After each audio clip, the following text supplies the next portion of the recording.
Yeah, we are live. Okay, we it's always a surprise.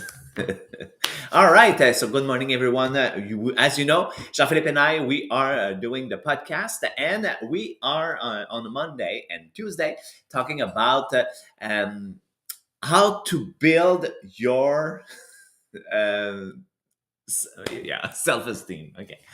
Oh my god. Okay, and the sixth pillar of self-esteem, it's a great book because we talk about how we can work on our self-esteem, and we have some concrete tool to help you. And this morning we are going to continue on personal integrity. So last week, as we start on Tuesday, we talk about it's not an abstract concept. It's our ability to align our behavior with our value. Okay, even when nobody's watching us. So it's this ability. I always say that, you walk the talk. Okay, so when you say this and you do this, okay, it's gonna match. But if you say this and you act like this, you seem like this. Okay, no, we don't want to act like that. We want to act like that. Okay, what I'm saying and what I'm doing, okay, it's the same.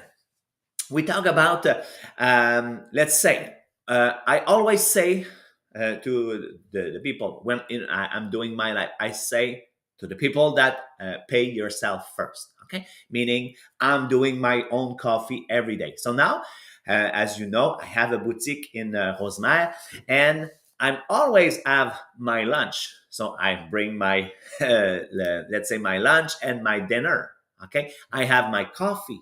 So when I'm going to work, I am spending zero. Okay. It During all the summer, I think I took like two ice cream. Okay. I say, okay, I'm gonna have an ice cream. Okay. But I always have my dessert. So what I'm saying, and when I'm telling people, okay, I'm telling them it's important to do it yourself. Okay, bring your lunch, bring your coffee, do it at home, and invest your money. And this is what I am doing. So I'm walking the talk for this. So I could say, yes, when you say pay yourself first, Sylvain, yes, um, you are aligned with what you say. Okay, so today we are going to talk about our value. So last week we talked about sometimes we have guilt. Okay, but today we are going to talk about our value, and sometimes our value are irrational. So let me explain this. So when you live according to your standard, okay, so you are going to feel good. Okay, but sometimes you are going to live in an environment where we condemn, let's say, pleasure. So we just think about our grandmother. Okay, or grandmother. Okay, my grandmother was a teacher. Okay, she had three husband. Okay, they all died.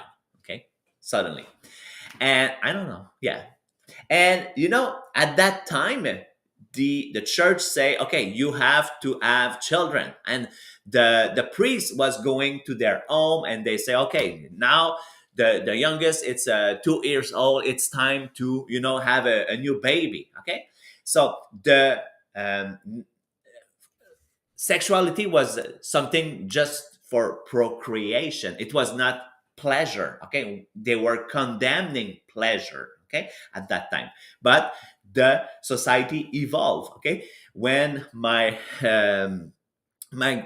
other grandmother said to the priest, hey, no, I won't listen. Okay, so she only had two baby. Okay, so she decided, no, I'm not doing like 8, 9, 10. No, two it's enough. Okay, so she decided to put and decide, no, it's not going to happen, 8 babies. Okay, so she live and decide, my body, my choice. Okay, and sometimes family condemn ambition. Okay, they are going to tell that material success, it's not something good. Okay, sometimes family will condemn joy of living. So we are going to internalize from our childhood those ID.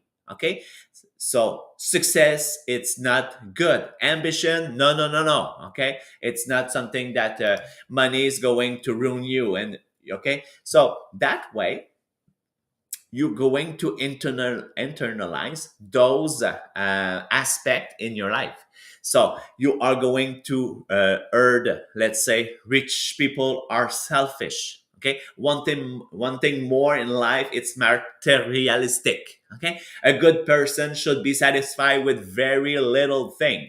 Okay, so that person, let's say, she live in that environment, and then when she grew up, she decided, okay, I want to be an entrepreneur, and she start a business. Okay, but in her head, she's always have those talk from the family. Okay, what she heard and what she learned. Okay, and it's difficult because you're gonna feel guilt, you're gonna live inner discomfort. Okay, and you are going to feel that you are betraying your value, your family. Okay, and objectively you've done nothing wrong. Okay, you are in business, you want to succeed, you want to help others, and you create, let's say, a solution to help others. Okay, but it's irrational. Okay, your moral standard.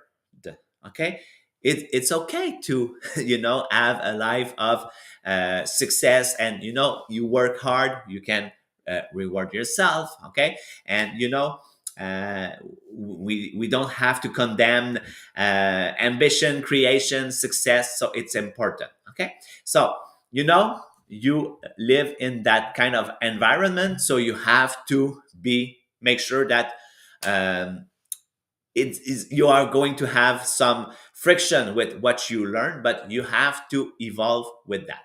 Okay, and you're gonna feel that you have to sometimes erase your what you learn from the past. Okay, from your family. Okay, so because you are if you grow in that kind of environment, you have to contradict your parent, you have to think differently. Okay, so you are going to change, and you are going to feel fear, guilt, sense of betrayal, but living according to your conviction, this is your life. Okay, now you have to live what you have to live. So if you practice your personal integrity, okay, so that way you are going to feel a little bit better, but you always have that feeling that there's something wrong. Okay, I want to talk about one of my friend, one of my director, Ricky. She grew up in kind of a sector. I don't know what's the sector. uh, Sectorial religion. Okay, they have like idea that it's not good. So she was living in that kind of environment. So when she was in the 5th grade. Okay, they decide, okay, for you, the school, it's over. The cult, thank you, cult. And when she grew in that environment at age of 11, they say, okay, now you have boots, so it's not good for you to go to school. Okay, so they remove her from school because she had start to have boots and boobs boobs. uh, they so that kind of mentality, it was not a good one. And at age of 14, she decided, okay, I'm going to get married from another guy. Okay, because she wants to live that cult. Okay, so she leave that cult, she get married at 14, but at 14 you don't do the best decision of your life. So that was the way that she can escape from that cult. Okay, so that was not a great that was her decision, and she have to work with everything that she learned during those years in that um, religion. Okay, So she have now to work and decide to do her own path and decide to walk the way that she wants. But inside her, she always felt the guilt, probably that she betrayed her parents and the religion. So probably it was very tough for her. Okay, but um, it's something that she did, and now we are so proud to see her succeeding with us, and she inspires so many people that this is a great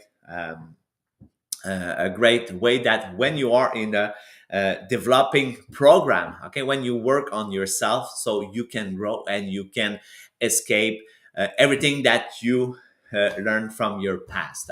Okay, I'm gonna tell you another story. It's my story. So when I was young, my father was a truck driver, okay, and he was working with my brother. So I am the my brother is 11 years older than me, and I have a sister 8 years older than me. So I'm really the baby. I am the accident. Okay, they always say that you are an accident. Okay, and um, when I was with my father, so sometimes I go with him on a Saturday in the truck with my brother, and we are doing delivery. So it was delivery of furniture, and I always see them. They see, let's say, a beautiful lady on the sidewalk, and they yeah, really macho, at that time, okay, in the 80s. And they always comments, and let's say they see a guy, and let's say it's a gay guy, so he was telling comments and everything, okay, and it was not a compliment. It was not a compliment. So I internalized this, okay. So gay, it's not good. Gay, okay, what I heard from my father and my brother. So when I have to come out to my sister, I see that she is really open, okay. So she she she was so happy that I decide to tell her. My mother, it was okay too, but she said, okay, now you have to tell your father. And I say, okay, but give me time. So 3 months later, she said, okay, you have to talk to your father. Yeah, yeah, yeah, yeah. 6 months later, 9 months later, 1 years later. And one day, my father, it was on a, I don't know, Sunday or something, and he decided, oh, you know what, there's the there's the journal of my wife. Oh, I'm gonna read it. And he start to read some pages, and he found that there in the journal that I'm gay. So he was uh, in shock, of course. And so at that day, I just came back from work, and he is already in his bed, and he said, "Okay, come with me." So I come with him, and he say, "Okay, do you have something to tell me?" And I say, "No, no, I have a good day." No, no. Do you have something to tell me? And I say, "No, not really." He say, "Hey, I read in the book something of your in the journal of your mother. Okay, you have something to tell me." And I say, "Oh, okay." Now you know. So I tell him, and he say, "Why don't you tell me the first? I'm your father. You should have tell me the first." So he was shocked and like angry. And uh, after that, when I present him Michelle, and he loved Michelle, but he always come back with that. You should have tell me the first. I'm your father. So he was open, but I internalized those behavior, and it affect my life. So when I joined Tupperware, I never tell people that I was gay, and people didn't know. They tried to read, but I never talk about I am with someone in my life, or okay, I didn't talk about it. And I remember it was Maria. She knew, and she tell in front of audience. So she just something like this, and Michelle and I say, oh my god, I never talk about this, and she talk about this. So so that helps me because when you are in a program of personal development, so it helps you. So this morning, yes, so sometimes personal integrity, it's living according to your value. And when you have your own value but you have the value of your family, it could be hard. You're gonna have some uh, problem with yourself, okay, and you are going to feel guilt and everything, but you have to work on it. So this is what I want to tell you. So now Jean-Philippe is going to continue on the subject. Ça fonctionnait pas. It didn't work. Okay, so thank you so much, Sylvain, because what he's just explained is integrity doesn't happen like nowhere. It happened in context. And the way that we will see integrity will be influenced by the context that you live in, which is your family, your work, the society that you are living in. Let's just take the example of here in Canada. So in Quebec, we have a very different mentality and culture than the one from the rest of Canada, and even like in the English part, there is many difference. So this influence us a lot. So sometimes those contexts can be cynical, corrupt, hostile. So it will influence your value. So the question that we need to ask is how to keep your integrity in that world that may seem corrupt. So it's a challenge, and we really need to understand our environment, and we really need to hold ourselves with the right people. Okay, and this is it will came from experience. So if you are in many different environment in your life, this will help you see, okay, here is a place where accountability is important and where moral aspiration will just lead me to the next level. But on the contrary, a culture of corruption, cynicism, and irresponsibility will make you feel like, oh, it doesn't matter if anyone is doing it, I can do it also. So this came a metaphor that the author illustrate by calling it the moral sewer. Okay, so moral sewer, the image is really, really strong. Okay, it tells us, okay, right now you maybe look at people and see them do things that go against their value, go against some principle, but they still continue to do it. Okay, so is that really moral? Even if they have like a status, even if like they have like a political status, even if they have like a job that is well seen in the society. So what we see is a big contradiction. Okay, and especially that contradiction is shown in like TV, in movies, and all of that. So we're seeing like gratuitous cruelty, mindless violence. So we are influenced by that. Okay, so here, okay, even if you see a colleagues who cheat and get promoted, does it give you the let's say the authorization to do the same? Well, if you do it, how will you feel? If you see somebody, okay, a boss that preaches by quality, but he sells, okay, scrap to his environment, is it okay to do it if like a superior is doing it? So here you really need to ask yourself, okay, how will I feel if I'm copying those people? Okay, so this is a trap. Okay, if everybody does it, I can do it.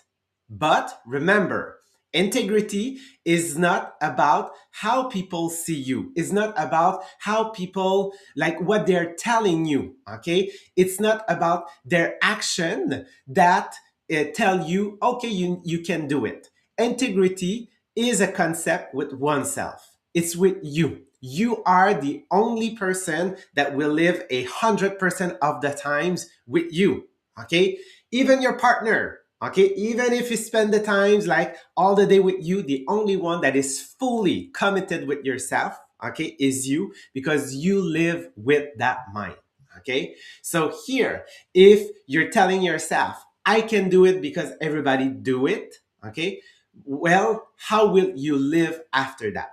Okay, so what you should do here is say, I am better than that, and I won't do what they do. Why? Because I'm living with myself and I need to be happy with that. So let me just give you like some example, especially in our days, okay? When you look at social media, especially if you're looking like on Instagram, where it's a more like photo app, okay? It's the pressure, okay, to present a perfect life, okay? Carefully omitting failure and doubt, okay? It's like spreading rumors, okay, sometimes in some group. But if you choose integrity, okay, and you dare to show your authenticity and you refuse to participate, okay, in other like defamation or laugh or sometimes a group, will you be happy with yourself? This is always what you have to ask. It's not because everybody's showing that you need to do the same, okay? And it's the same also like for as a consumer, okay? So if you know that some brand use what they call greenwashing, or they exploits worker, okay, will you buy products from them, okay, even if it's cheaper, even if it's trendy? Like right now we have a new company like in the world. Let's just think of like Temu, of Shine, that they are proposing a lot of stock that is cheap. But we really need to ask ourselves, okay, what are your principle, what are your value? Is that important for you? If it's not, okay, then remember, it's not about what other people think, it's about how you see yourself in those kind of situation. Okay, so keeping your integrity in a corrupt world, okay, is a challenge today. It requires fierce independence of mind, but it is what integrity is about. Okay, it's the ultimate affirmation of your own worth. So remember, integrity is with my oneself and not with others. So, just to help you think of how you see yourself and where you see your integrity right now, I have a little quiz for you this morning, a 5 question quiz. So, answer with A, B, C, or D, and we will look at your profile right after it. So, question number one: when you make a promise, you know you will be it. Well, sorry, let me just start over. When you make a promise, you know will be hard to keep, your first thought is A, I will find a way, it's important to my image. B, I will keep it, period. My word is my bond. C, I'll keep it if it's convenient for me, otherwise I'll find excuse. Or D, I wonder if that was a good promise to make. Is it aligned with my true capacity and priorities? Question number two. At work, if you see a colleague taking credits for an idea that isn't theirs, you A, talk to other colleagues about the discreetly to discreetly discredit that person. B, you speak to your colleague privately to express your disagreement, and if it persists, you address it transparently with your supervisor. Or C, you say nothing, that's just how it's here, you have to play the game. Or D, you analyze the situation, is there a misunderstanding? What is the system that encouraged this? You act based on your analysis and your value. Question number three. The idea only I will know about a lie seems to you. A, plain common sense. Appearance is what matters most. B, a terrible illusion. It is precisely my own judgments that I fear the most. C, a handy excuse to do what you want with without social consequences. Or D, a starting point for reflection. Why am I lying? What does this say about my situation or my fear? Question number 4. Faced with a strong family or culture value you no longer agree with, you A. Pretend to adhere to it to keep a peace and the benefit. B. You confront it openly, even if it creates conflict, because you must be authentic. C. You go with the flow without thinking too much. It's easier. Or D. You take time to reflect on your own value, then engage in a respectful dialogue to express your evolved position. And number 5, if you had to complete this sentence, if I brought 5% more integrity into my life, your spontaneous answer will relate to A. My appearance and reputation. B. My concrete commitment. C. Nothing special. I'm already quite aligned. Or D. Honesty with myself and my close one. I'd express my real need and admit my mistake. So look if you get more A, B, C, or D's. And based on that, here is right now your profile according to integrity. So if you got mostly A, you're the image pragmatist.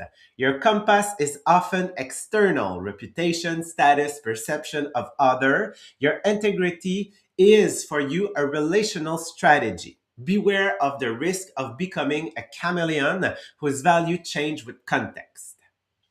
If you got mostly B, you are the uncompromising guardian. Your principles are solid and you strive to follow them to the letter.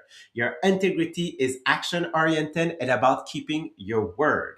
Your strength is your reliability.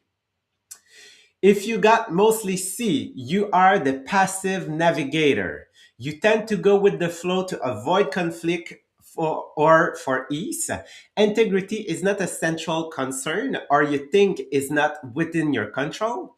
The risk is living a life by default directed by circumstances. And finally, if you got mostly these, you are the reflective authentic. You approach integrity as an ongoing process of reflection. You question values, context, and seek a deep, conscious alignment between who you are, what you believe, and what you do. This is the most demanding, but also the most aligned path with what we've just covered in the chapter.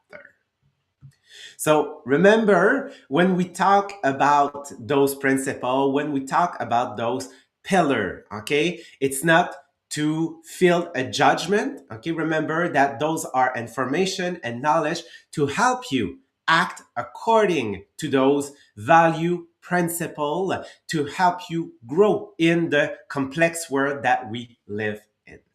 So thank you so much, guys, for being with us. Tomorrow we will continue with the book with the other principle in it to continue our reflection. So on that, have a nice day, and we'll see you tomorrow at 8.